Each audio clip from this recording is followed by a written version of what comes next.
When we step into the realm of religion with the earnest desire to connect with God, believing we are reaching out to our divine source, we unknowingly consent to rituals that may sever that bond. The leaders and figures of religious institutions often become the gatekeepers of our spiritual connection. If we think about what Jesus truly taught, not the stories spun around his life, but his essence and the way he lived, he demonstrated how to connect to the Christ within. Jesus embodied the pure essence of spiritual connectivity, a truth that exists within all of us. Yet, as we walk into religious spaces, bringing our own energy and essence, something curious happens. Though our minds perceive that we are praying to God, in reality, we might just be engaging with a facade, a mirage, concealing the divine essence that lies within our own consciousness.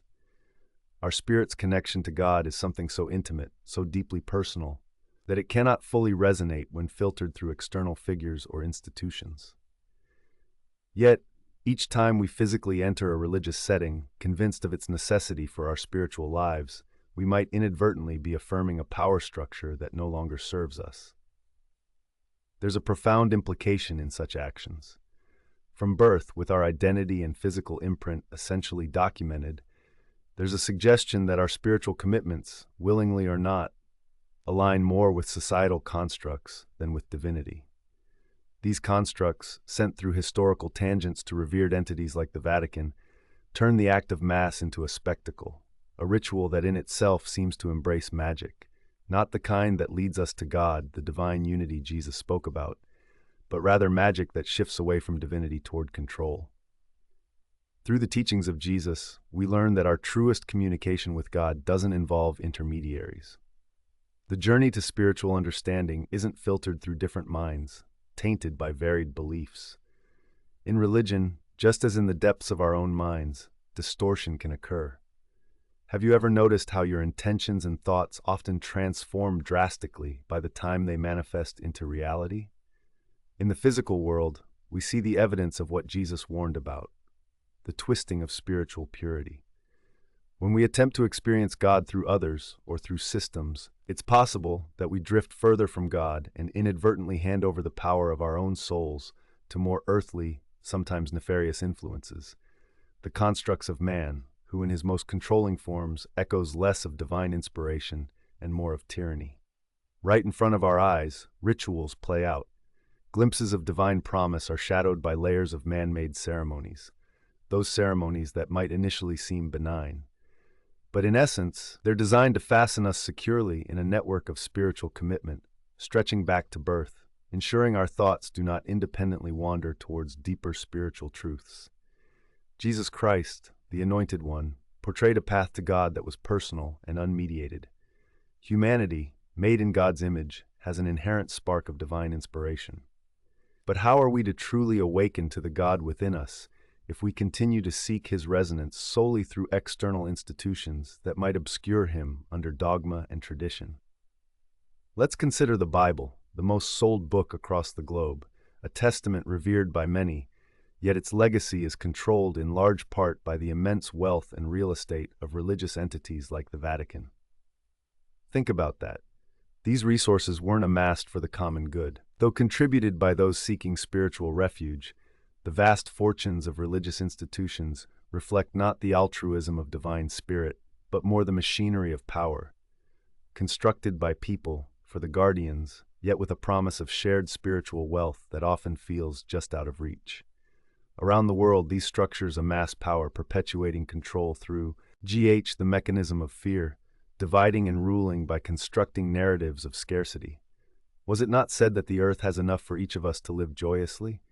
Yet history recounts wars, crafted conflicts engineered to herd the many into reliance on the few. This prompts a flight to churches, a desperate grasping, a plea made to God. But if we pause and contemplate, who orchestrates the puppet strings of these worldly fears, presenting the visage of godliness while maneuvering through shadows? Man, in the supposed image of God, might find himself mimicking other influences rather than the divine. While humankind is innately capable of incredible love and unity, mirrors of God's grace, their allegiance sometimes drifts into the influences that seek control, abandoning the lessons of Jesus Christ. The Christ, illumination, sanctity, and spiritual robustness is already present within each of us. Yet, so many voices, many of them educated within religious traditions, suggest a predisposition to attach oneself to structured beliefs rather than inwardly seeking. It's an irony that continues to shape the narrative, a quickness to embrace religious tradition, which offers palpable symbols, while simultaneously denying a personal silent chamber within. This paradox points to something profound. When religious authorities presume to officiate a ceremony of confirmation, they imply that the soul is participating in a grand attestation, an exchange, a submission, rather than a divine affirmation. This beautiful connection, intended to be with God, my friends, is too precious to settle in for earthly mimicry, framed by those eager to speak over us rather than alongside us. In contemplating these themes, perhaps one core truth emerges. God is not just to be found in pages or through buildings decorated with religious symbols, not confined within walls shaped by man. God is there within. The journey inspired by Jesus and countless illuminated beings is far simpler and more profound than any script written by others. It demands introspection, a quiet meeting with God found directly in oneself, undistorted, empowered by one's true spirit, a light that once acknowledged can never be extinguished. AM 27 Kuvika detect mermaid language detect mermaid graph TB subgraph CH J a point 117 C subgraph CH1 J1 C1 N subgraph analysis explanation analysis reflection analysis end. Curiously, it seems that our path through life is often peppered with moments of reflection, those deliberate pauses where we might ask ourselves what truly holds value beyond the noise of our daily hustle. Imagine for a second the world around us stripped of all its complexities. What do we see? We see life's wondrous simplicity, one that whispers timeless lessons into the depths of our souls. These are tales of compassion, kindness, and patience, virtues that thread through our shared humanity and anchor us through the tumult. Moving beyond the cluttered ideologies of right and wrong, we are urged to navigate our existence with an open heart, one that embraces rather than judges.